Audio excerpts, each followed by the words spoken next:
Hello students, good morning, welcome all of you. इस YouTube channel के माध्यम से जो स्टूडेंट्स 12th की अपनी तैयारी कर रहे हैं, नीट की, जेई की, बीएससी की, सभी स्टूडेंट्स के लिए मैं डॉक्टर धीरज जैन लेकर आया हूं आपके लिए स्टडी चैनल। मैं स्टूडेंट्स से कहना चाहूंगा, यदि बुलंद हो तेरे इरादे, यदि बुलंद हो तेरे इरादे तो किस्मत को बदल सकता है। यदि बुलंद हो तेरे इरादे तो किस्मत को बदल सकता है। हर बाधा को पार करके सबसे आगे निकल सकता है।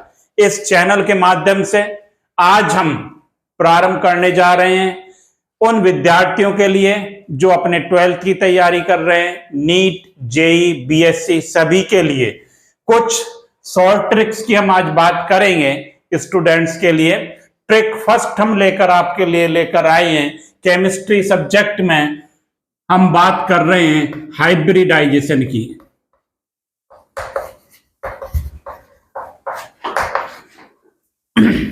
हाइब्रिडाइजेशन एक ऐसा टॉपिक है जिसमें कंपाउंड की हाइब्रिडाइजेशन के द्वारा हम सभी जानकारी प्राप्त कर सकते हैं। कंपाउंड की शेप क्या होगी, बॉन्ड एंगल उसमें क्या होगा। इस प्रकार से चाहे बीएससी के विद्यार्थियों के लिए हो, बीएससी के सेकंड में है, चाहे 12th के स्टूडेंट्स, नीट, जेई, सबके लिए ये एक सबसे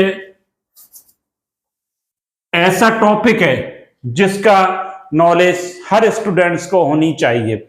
हाइब्रिडाइजेशन की हम बात करें शॉर्ट ट्रिक में, चंद क्षणों में, सेकंडों में किसी भी कंपाउंड का हमें हाइब्रिडाइजेशन ज्ञात करना हो, कैसे ज्ञात करें, आज उस पर हम चर्चा करेंगे।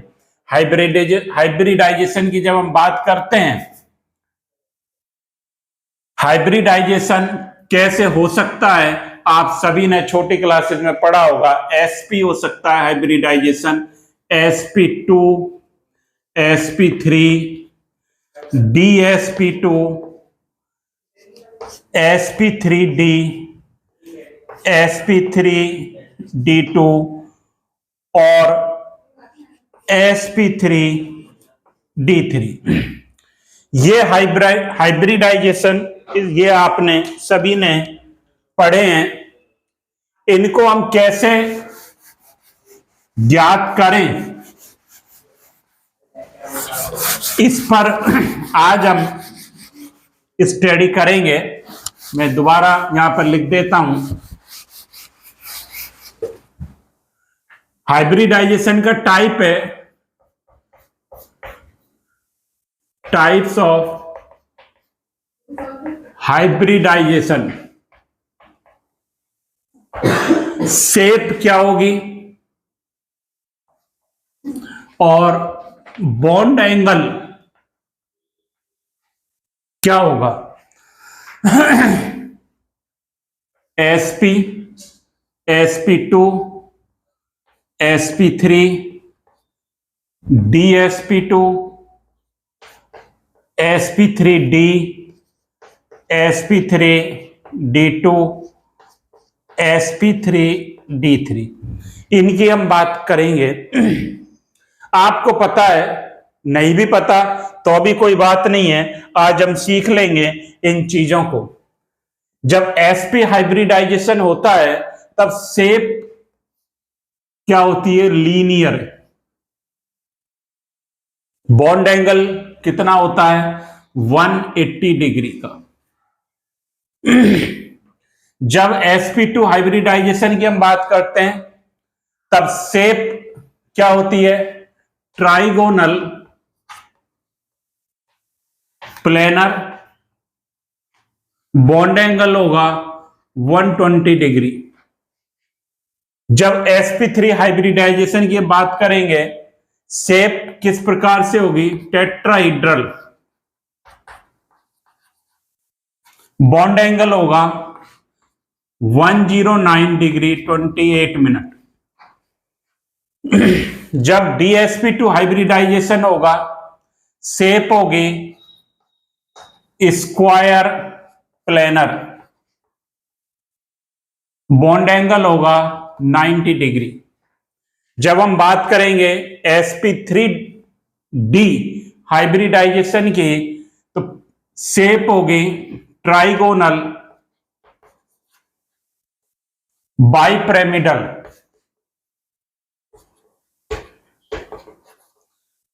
बॉन्ड एंगल होगा 120 डिग्री और 90 डिग्री, दो प्रकार के बॉन्ड एंगल इसमें होंगे। इसी प्रकार sp3d2 जब हाइब्रिडाइजेशन होगा कंपाउंड में तब शेप होगी ऑक्टाहीड्रल।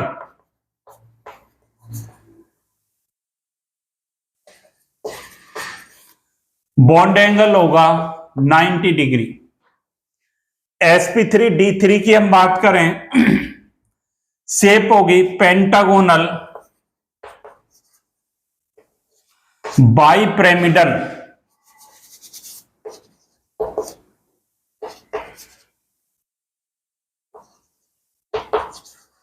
बॉन्ड एंगल होगा 72 डिग्री और 90 डिग्री। डियर स्टूडेंट्स, आपने देखा टाइप ऑफ हाइब्रिडाइजेशन। हम यहां बात कर रहे हैं ट्रिक फर्स्ट सेशन में T1 सेशन की हम बात कर रहे हैं, हाइब्रिडाइजेशन की हम बात कर रहे हैं। कंपाउंड में हाइब्रिडाइजेशन किस प्रकार से काउंट किया जाता है और हाइब्रिडाइजेशन काउंट होने पर, हाइब्रिडाइजेशन ज्ञात होने पर कंपाउंड की शेप, बॉन्ड एंगल, काफी कुछ चीजें हमें देखने को मिल जाती हैं। sp हाइब्रिडाइजेशन की हम बात करें, लीनियर होगा शेप, बॉन्ड एंगल 180 डिग्री। जब sp2 हाइब्रिडाइजेशन होगा ट्राइगोनल प्लेनर शेप होगी, बॉन्ड एंगल होगा 120 डिग्री। sp3 में टेट्राहेड्रल, बॉन्ड एंगल होगा 109 डिग्री 28 मिनट्स। जब dsp2 की बात करेंगे स्क्वायर प्लेनर और बॉन्ड एंगल 90 डिग्री होगा। जब sp3d की बात करेंगे शेप होगी ट्राइगोनल बाइपिरामिडल, बॉन्ड एंगल होगा 120 90 डिग्री। जब हम बात करेंगे sp3d2 ऑक्टाहेड्रल शेप होगी 90 डिग्री बॉन्ड एंगल होगा। और जब हम बात करेंगे sp3d3 की तो पेंटागोनल बाइपिरामिडल और बॉन्ड एंगल, टू टाइप्स के बॉन्ड एंगल्स होंगे 72 डिग्री और 90 डिग्री। ये टेबल हमें याद रखनी है। इस टेबल के माध्यम से हमें पता चलेगा कि हाइब्रिडाइजेशन का टाइप क्या है, शेप क्या है, बॉन्ड एंगल क्या है। अब बात यह है कि इस हाइब्रिडाइजेशन को हम काउंट कैसे करें, किस प्रकार से इसको निकालें, हाइब्रिडाइजेशन को हम कैसे काउंट करें, इस चीज को हमें देखना है।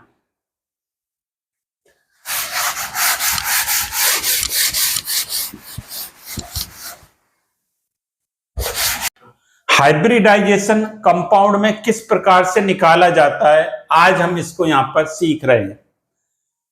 सबसे पहले हाइब्रिडाइजेशन काउंट करने के लिए, कैलकुलेट करने के लिए हमें क्या करना होगा, कोई भी कंपाउंड है जैसे H2O है, NH3 है, PCl5 है, ICl2 माइनस है, CO3-2 है, कोई भी कंपाउंड है, इसमें हाइब्रिडाइजेशन को हम कैसे निकालें, इसके लिए कुछ शॉर्ट ट्रिक्स हम यहां पर देख रहे हैं। फर्स्ट हम क्या करेंगे, first find out the balance electrons in central atom and surrounding atoms and sum of them। क्या बात समझ में आई बच्चों? First find out the balance electron in central atoms and surrounding atoms and sum of them. सबसे पहले आप उस कंपाउंड के वैलेंस इलेक्ट्रॉन को काउंट करोगे। किस किस में? कोई भी कंपाउंड होता है उसमें एक सेंट्रल एटम होता है उसके सराउंडिंग एटम्स होते हैं, सभी के बैलेंस इलेक्ट्रॉन्स को काउंट करना है। इसमें एक नई बात आई है, बैलेंस इलेक्ट्रॉन। सर ये बैलेंस इलेक्ट्रॉन क्या होता है? अच्छा, ये बात को अपनी समझना है आपको। बैलेंस इलेक्ट्रॉन क्या है? बैलेंस इलेक्ट्रॉन, जैसे हम कोई भी कंपाउंड लें, NH3 लिया,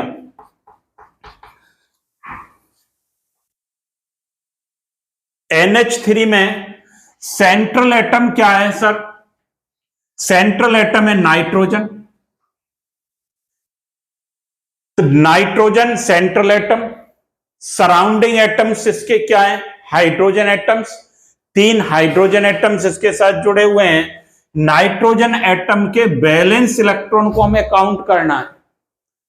नाइट्रोजन एटम्स का जो नाइट्रोजन है, इसका एटॉमिक नंबर 7, इलेक्ट्रॉनिक कॉन्फ़िगरेशन हम लिखें 1s2 2s2 2p3। Valence electron कौन सा होता है? आउटर सेल जो होता है, यहां पर आप देख रहे हैं आउटर सेल कौन सा है? सेकंड आउटर सेल है। सबसे बाह्यतम कोष की हम बात कर रहे हैं। जो बाह्यतम कोष होगा वो वैलेंस सेल होगा, और उसमें टोटल नंबर ऑफ इलेक्ट्रॉन को हमें काउंट करने हैं। नाइट्रोजन के बैलेंस सेल में टोटल इलेक्ट्रॉन कितने? 5 इलेक्ट्रॉन्स हैं। ये बात आपकी समझ आ गई होगी। सेंट्रल एटम के बैलेंस सेल में बैलेंस इलेक्ट्रॉन्स को हम काउंट कर रहे हैं, that is 5 electrons. Then after that hydrogen. Hydrogen का आप सबको पता है एटॉमिक नंबर 1 इलेक्ट्रॉन है। कितने हाइड्रोजन एटम जुड़े हुए हैं अमोनिया में?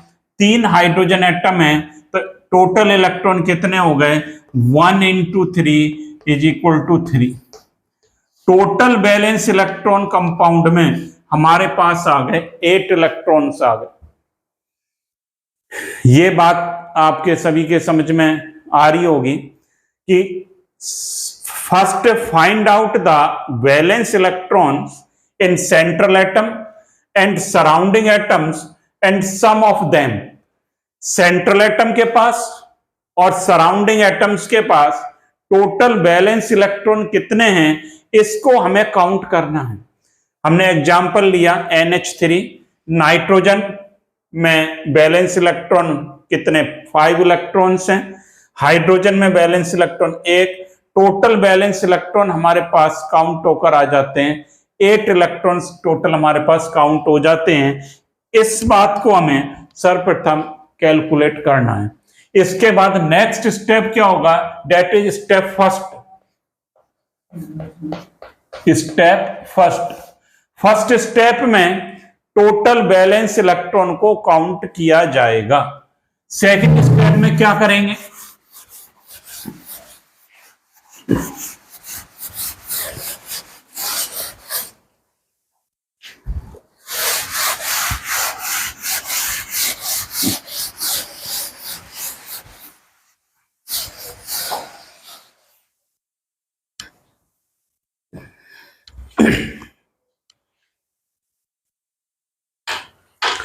स्टेप सेकंड क्या है?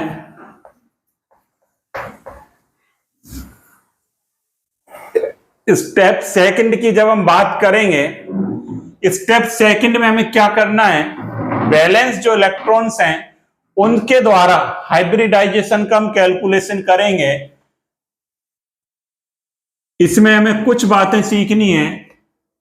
यदि sum of electron, sum of balance electron greater than 2 हो और लेस देन 8 हो, बैलेंस इलेक्ट्रॉन्स का total greater than 2 less than 8 हो, तो हम उसको डिवाइड करेंगे, 2 से डिवाइड कर देंगे।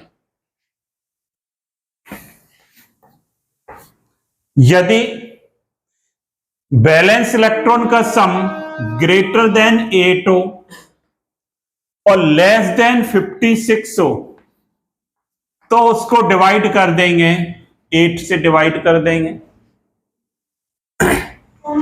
यदि बैलेंस सेल का सम ग्रेटर देन 56 हो तो हम उसको डिवाइड करेंगे 18 से।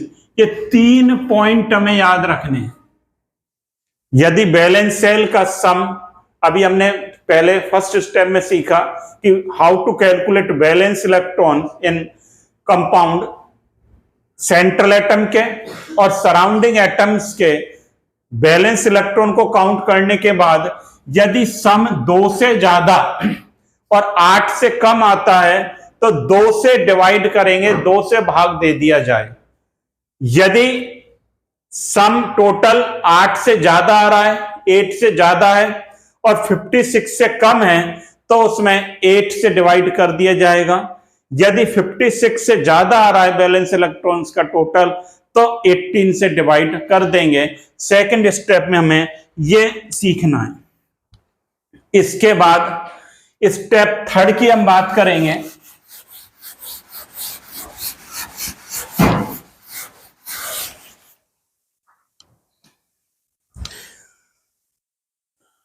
स्टेप थर्ड में हमने देखा बैलेंस इलेक्ट्रॉन्स को किस प्रकार से डिवाइड करते हैं। एग्जाम्पल अभी लिया था हमने NH3 अमोनिया। यहां दोबारा देख लें, नाइट्रोजन के जो सेंट्रल एटम है बैलेंस इलेक्ट्रॉन कितने हैं, 5 electrons. Hydrogen, number of hydrogens कितने, 3। हाइड्रोजन के पास एक बैलेंस इलेक्ट्रॉन है तो 1 × 3 = 3। टोटल इलेक्ट्रॉन्स हमारे आ गए 8 इलेक्ट्रॉन्स। जब सम 8 तक आए, 2 से अधिक, ग्रेटर देन 2 और लेस देन 8 हो, 8 या 8 तक हो, तो डिवाइड हम किससे करते हैं, 2 से करते हैं। 8 में 2 का डिवाइड कर दें, कितना आएगा, 4। ये जो 4 आया that is the total number of orbitals. ये क्या है, टोटल नंबर ऑफ ऑर्बिटल्स है। इससे हाइब्रिडाइजेशन क्या हो जाएगा NH3 में, sp3, फर्स्ट s और 3 p, टोटल ऑर्बिटल्स कितने हो गए, 1 + 3 = 4। तो इस प्रकार से NH3 में हाइब्रिडाइजेशन का टाइप हो गया sp3। दूसरी बात, यहां पर हम एक बात और सीख सकते हैं, नंबर ऑफ लोन पेयर्स। जब हम नंबर ऑफ लोन पेयर्स की बात करें, लोन पेयर कैसे कैलकुलेट करेंगे, लोन पेयर्स को हम कैसे काउंट करेंगे, total number of orbitals minus total number of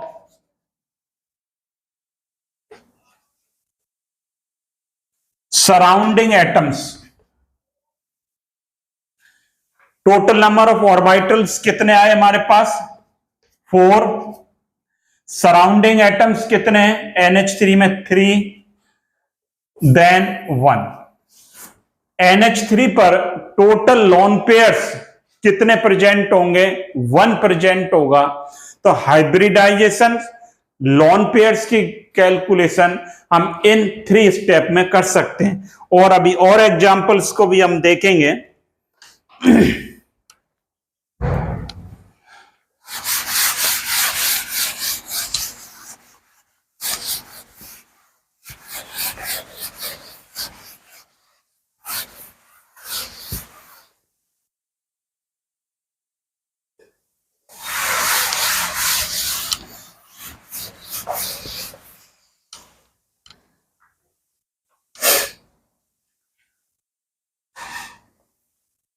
PCl5, अगला एग्जाम्पल हम लेकर चल रहे हैं, PCl5। इसमें कैलकुलेट करें आप हाइब्रिडाइजेशन। जब आपको हाइब्रिडाइजेशन पता चल जाता है, शेप हमें कंपाउंड की पता चल जाती है, बॉन्ड एंगल उसमें पता चल जाता है, sp3 हाइब्रिडाइजेशन के लिए भी हमने डिस्कस किया था। जब sp3 हाइब्रिडाइजेशन होगा तो शेप क्या होगी, टेट्राहीड्रल होगी। बॉन्ड एंगल कितना होगा, 109 डिग्री होगा।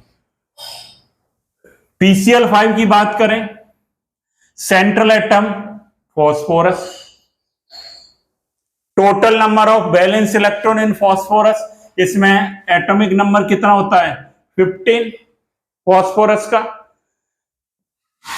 वैलेंस इलेक्ट्रॉन काउंट करें, 1s2, 2s2, 2p6, 3s2 और 3p3। टोटल इलेक्ट्रॉन्स कितने हो गए, 5 इलेक्ट्रॉन्स हो गए। ये अभी हम समझने के लिए कर रहे हैं, काफी आसान लगेगा आपको इस तरह से करना। और नाइट्रोजन ग्रुप का एलिमेंट है फॉस्फोरस भी। यदि आपको पता है नाइट्रोजन पर 5 है बैलेंस इलेक्ट्रॉन, तो फॉस्फोरस में भी कितने होंगे, 5 ही होंगे। ग्रुप वाइज भी हम एलिमेंट्स को याद कर सकते हैं। 5 इलेक्ट्रॉन्स फॉस्फोरस पर बैलेंस इलेक्ट्रॉन्स। बात करें Cl की, Cl का कितना होता है, 17 atomic number. Balance electron Cl में कितने होंगे, हम इसको देख लेते हैं, 1s2, 2s2, 2p6, 3s2, 3p5। Total valence electron Cl पर कितने हैं, 7 इलेक्ट्रॉन Cl में। टोटल Cl हमारे पास कितने हैं, टोटल Cl है 5 Cl है हमारे पास, तो 5 इंटू 7 कितना आ गया, 35 इलेक्ट्रॉन। टोटल इलेक्ट्रॉन हो गए हमारे पास 5 फॉस्फोरस पर, और Cl पर कितने हो गए, 35 इलेक्ट्रॉन्स। तो टोटल बैलेंस इलेक्ट्रॉन्स कितने आ गए, total balance electron in PCl5 is equal to 5 plus 35 is equal to 40 electrons होंगे। टोटल बैलेंस इलेक्ट्रॉन हमारे पास हो गए 40 इलेक्ट्रॉन्स। इसके बाद जब इलेक्ट्रॉन्स का सम 40 आए, अभी हमने देखा, तो जब 40 तक होगा तो इसको डिवाइड करेंगे हम, कितने से, 8 से डिवाइड करना, कितना आ जाएगा, 5। ये क्या आया, 5। टोटल नंबर ऑफ ऑर्बिटल्स 5 आ गए हमारे पास, टोटल नंबर ऑफ ऑर्बिटल्स। जब 5 ऑर्बिटल्स आ गए तो हाइब्रिडाइजेशन होगा sp3d। हाइब्रिडाइजेशन का टाइप होगा sp3d। sp3d जब हाइब्रिडाइजेशन होगा तब शेप क्या होगी, ट्राइगोनल बाइपिरामिडल। अभी हमने पहले देखा था कि जब हाइब्रिडाइजेशन sp3 होगा, शेप ट्राइगोनल बाइपिरामिडल होगी हमारी। इसके बाद हम बात करें इसमें total number of lone pairs की। लोन पेयर्स को कैसे काउंट करते हैं, total number of orbitals minus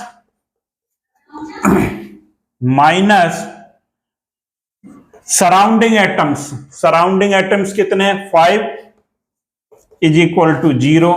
that means PCl5 पर एक भी लोन पेयर प्रेजेंट नहीं है। अब लोन पेयर क्या होता है, लोन पेयर बॉन्ड बनाने के बाद जो वैलेंस इलेक्ट्रॉन बच जाते हैं सेंट्रल एटम पर, that is the lone pair कहलाते हैं। अयुग्मित इलेक्ट्रॉन्स भी इनको कहा जाता है। दूसरे एग्जांपल्स की हम बात करें, और एग्जांपल्स की बात करते हैं अब।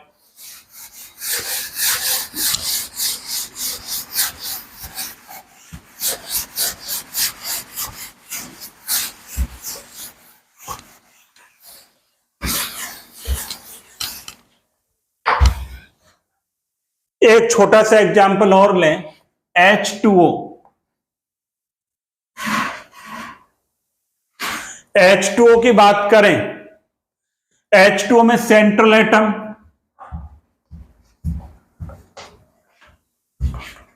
ऑक्सीजन, ऑक्सीजन के बैलेंस इलेक्ट्रॉन हमें काउंट करने, एटॉमिक नंबर कितना होता है 8, 1s2 2s2 2p4। Balance shell में टोटल इलेक्ट्रॉन कितने ऑक्सीजन के पास 6।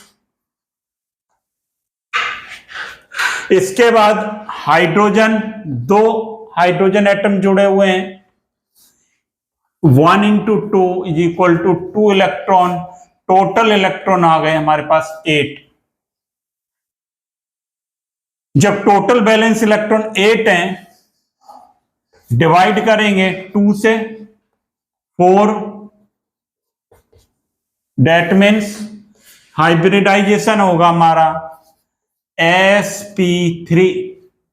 और जब sp3 हाइब्रिडाइजेशन होगा तब शेप होगी टेट्राहेड्रल, बॉन्ड होगा, बॉन्ड एंगल होगा 109 degree. Number of lone pairs की बात करें,